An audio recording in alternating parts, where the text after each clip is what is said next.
Assalamualaikum warahmatullahi wabarakatuh. Perkenalkan, nama saya Frida Rasta Triala Kurnianto dengan stambuk P101211061 dari kelas F angkatan 2021 dan prodi Kesehatan Masyarakat. Jadi pada kesempatan kali ini saya akan menjelaskan materi terkait gizi dan sosial budaya untuk memenuhi salah satu tugas mata kuliah ekologi pangan dan gizi. Jadi sebelum kita masuk ke dalam materi, saya ingin memberikan gambaran singkat terkait apa itu ekologi pangan. Jadi teman-teman perlu ketahui bahwa ekologi pangan adalah ilmu yang mempelajari berbagai aspek lingkungan yang berkaitan dengan pangan dan gizi untuk kesehatan masyarakat. Dan tujuan dari ekologi pangan dan gizi sendiri adalah agar kita mengetahui berbagai hubungan dan masalah antar variabel yang berkaitan dengan penyediaan makanan, kemudian sosioekonomi, budaya pangan, konsumsi gizi, penggunaan zat gizi dalam tubuh, status gizi, lalu status kesehatan masyarakat, serta upaya peningkatan zat gizi masyarakat. Jadi ilmu ekologi pangan dan gizi ini sangat diperlukan untuk mengetahui bagaimana kesehatan di Indonesia sekarang ini. Jadi setelah kita mengetahui gambaran singkat terkait apa itu ekologi pangan dan gizi, apa tujuannya, jadi kita langsung saja masuk ke materi, di mana materi yang saya ambil adalah gizi dan sosial budaya. Dan adapun topik dari gizi dan sosial budaya ini, yang pertama ada budaya konsumsi pangan, lalu konsep tentang pantangan pangan, kemudian faktor-faktor sosial budaya terhadap konsumsi pangan dan status gizi. Nah, jadi pada topik pertama kita terkait budaya konsumsi pangan. Jadi budaya konsumsi pangan adalah sikap terhadap makanan yang telah menjadi kebiasaan makan sehari-hari secara turun-menurun, mulai dari penyediaan bahan makanan di rumah tangga hingga proses pengelolaan dan penyajian makanan. Jadi teman-teman, di Indonesia ini punya berbagai jenis suku, berbagai budaya, dan mereka itu berbeda-beda terutama dalam budaya konsumsi pangannya. Misalnya ibu saya orang Bugis dan bapak saya orang Jawa. Jadi saya bisa melihat perbedaan budaya konsumsi pangan mereka. Misalnya pada budaya suku Bugis, di mana mereka kalau mengkonsumsi makanan yang telah disajikan di meja makan, mereka lebih dominan menggunakan tangan dibandingkan dengan peralatan alat makan yang sudah disediakan. Berbeda lagi dengan suku Jawa, di mana bapak saya orang Surabaya. Jadi saya bisa melihat bahwa mereka kalau makan itu lebih teratur. Mereka lengkap menggunakan alat peralatan makan, yaitu sendok dan garpu. Jadi bisa kita bandingkan bagaimana budaya pangan konsumsi, terutama di suku. Berbeda lagi dengan budaya pangan di berbagai negara. Misalnya contohnya di India sama di Korea.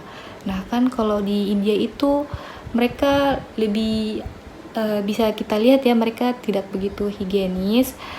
Mereka langsung dalam penyajiannya menggunakan tangan kosong. Berbeda lagi dengan di Korea. Kalau teman-teman lihat di Korea itu mereka lebih higienis. Misalnya mereka ada masker mulut agar percikan dari air liur mereka itu tidak terkena saat dilakukan pengelolaan makanan. Kemudian mereka juga bersih tempatnya dan sangat-sangat higienis. Nah, ini merupakan gambaran singkat bagaimana itu budaya konsumsi pangan. Jadi budaya konsumsi pangan ini perlu diperhatikan juga karena akan berdampak pada kedepannya, karena dikatakan bahwa budaya pangan adalah sikap terhadap makanan yang telah menjadi kebiasaan makanan sehari-hari secara turun-menurun. Jadi budaya konsumsi pangan harus perlu diperhatikan agar tidak berdampak pada kedepannya, terutama pada kesehatan pribadi diri kita sendiri. Dan perlu teman-teman ketahui juga bahwa budaya konsumsi pangan Dia berkaitan dengan tahayul, pantangan, dan hal-hal yang tabu. Kalau kita bicara tentang budaya, berarti kita bicara tentang kebiasaan dan turun-menurun. Nah, ini dia berkaitan dengan tahayul. Contoh, terlebih lagi Indonesia ini kan memiliki suku yang banyak, dan banyaknya perbedaan juga di berbagai suku tersebut. Misalnya pada kebudayaan Mataram di Jawa Timur, mereka itu pantang makan telur. Jadi mereka tidak boleh makan telur karena dikhawatirkan saat lahir bayinya akan mengalami bisulan di kepala. Padahal kan telur itu dia memiliki protein yang tinggi. Nah, ini menjadi salah satu juga kalau budaya konsumsi pangan dia berkaitan dengan status gizi, karena banyak tahayul atau pantangan yang tidak jelas kebenarannya tapi diyakini oleh masyarakat sekitar. Jadi ekologi pangan ini ilmu yang menjadi solusi akan hal tersebut. Kemudian konsep tentang pantangan makan. Jadi pantangan makanan adalah suatu sikap negatif yang lebih kuat terhadap penggunaan makanan atau makanan yang tidak dapat diterima, seperti halnya tahayul ataupun mitos yang ada di kalangan masyarakat. Dan tahayul atau mitos itu ada karena budaya ataupun yang diperoleh dari informasi turun-temurun. Jadi di sini juga pantangan itu dia dikategorikan 3 kelompok. Jadi kelompok pertama ini pantangan yang tidak diperbolehkan karena berkaitan dengan larangan agama. Misalnya di agama Islam dilarang makan daging babi, daging anjing, ataupun hal-hal lain yang dilarang oleh agama. Jadi pantangan ini tidak perlu diperdebatkan. Kemudian pada kelompok kedua, jadi kelompok kedua ini dia pantangan yang berkaitan dengan dunia kesehatan. Jadi ada beberapa makanan yang tidak diperbolehkan dimakan secara terus-menerus karena akan berdampak pada kesehatan tubuh si masyarakat atau si individu tersebut. Lalu yang kelompok ketiga ini yang menjadi yang banyak merebak di masyarakat dan tidak benar asal usulnya, tidak jelas kebenarannya benar atau tidak. Dan di kelompok ketiga ini yang menjadi suatu hal yang harus diperdebatkan, suatu hal yang harus kita cari pembenarannya.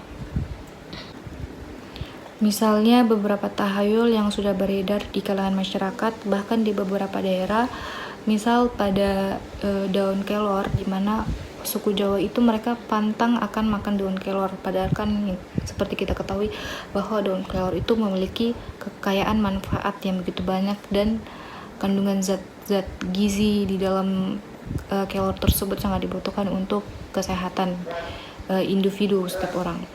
Kemudian pada kalangan remaja putri juga mereka pantang akan makan mentimun dan nanas, di mana mereka beranggapan bahwa mentimun itu menyebabkan keputihan dan nanas itu mengakibatkan mereka sulit hamil. Padahal kan kalau di dunia kesehatan justru kedua buah tersebut yang membuat kita memiliki nutrisi. Lalu telur. Nah, telur seperti yang tadi, bahwa mereka beranggapan bahwa makan telur itu bisa menyebabkan bayinya kita itu bisul. Lalu pada cumi-cumi juga, dimana cumi-cumi itu di negara Cina beranggapan kalau kita makan cumi-cumi sementara kita hamil, takutnya rahimnya kita menjadi lengket. Itu beberapa hal tersebut yang menjadi contoh-contoh tahayul atau pantangan yang tidak mau dimakan oleh masyarakat. Padahal kalau dilihat dari sisi dunia kesehatan, yang mereka anggap itu pantangan sebenarnya itu kaya akan manfaat dan kandungan-kandungan zat gizinya. Kemudian kita masuk ke topik terakhir, yaitu faktor-faktor sosial budaya yang berpengaruh dominan terhadap konsumsi pangan dan status gizi. Jadi menurut Madanijah bahwa faktor sosial budaya sangat berperan dalam proses konsumsi pangan dan terjadinya masalah gizi di berbagai masyarakat dan negara. Unsur-unsur budaya mampu menciptakan suatu kebiasaan makan penduduk yang kadang bertentangan dengan prinsip-prinsip ilmu gizi. Berbagai budaya memberikan peranan dan nilai yang berbeda terhadap pangan. Dan memang perlu teman-teman ketahui, kalau kita ingin mengubah perilaku seseorang, tapi perilaku tersebut berkaitan dengan kebudayaan yang didapat secara turun-temurun dan kebiasaan, itu sangat sulit untuk diubah.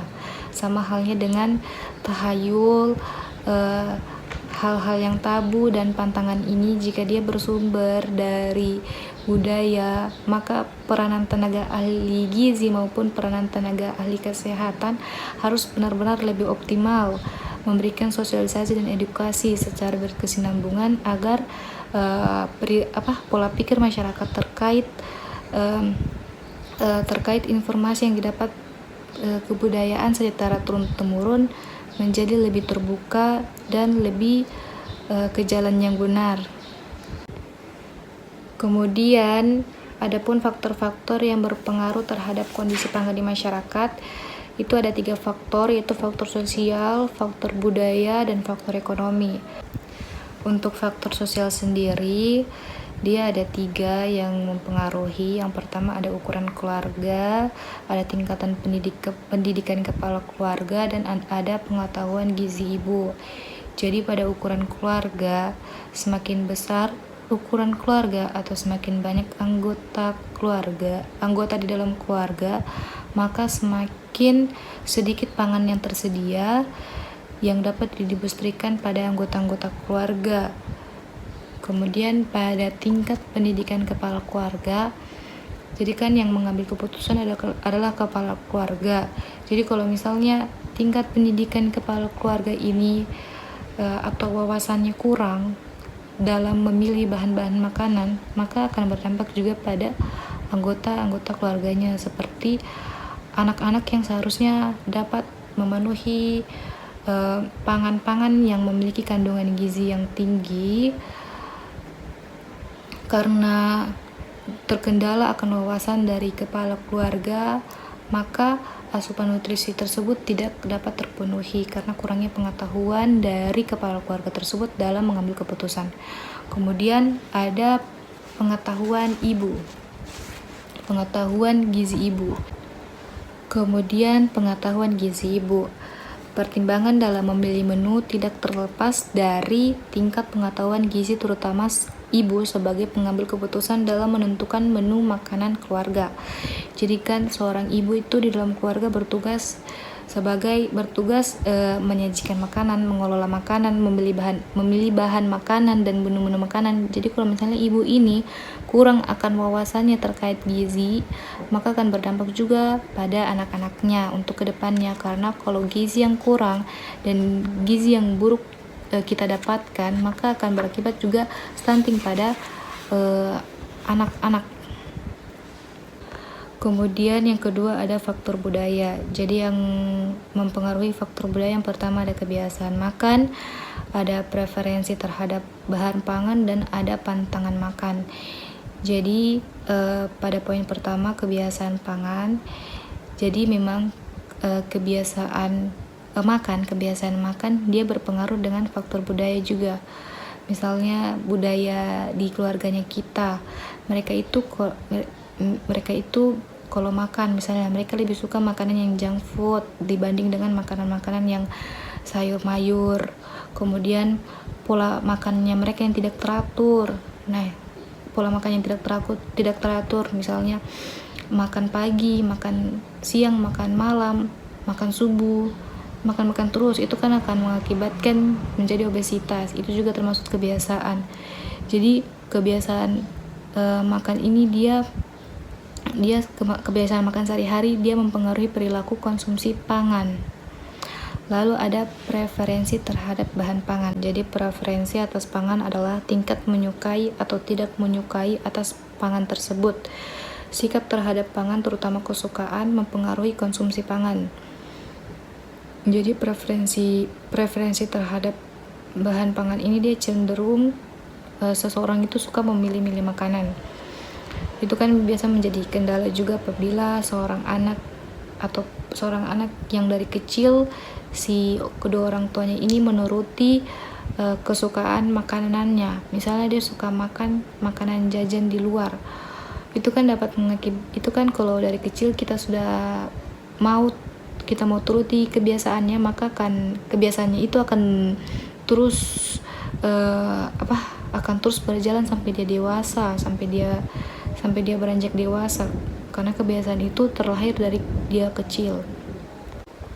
Kemudian yang ketiga ada pantangan makan. Jadi pada pantangan makan ini dia terdiri lagi ada kepercayaan pada tradisi.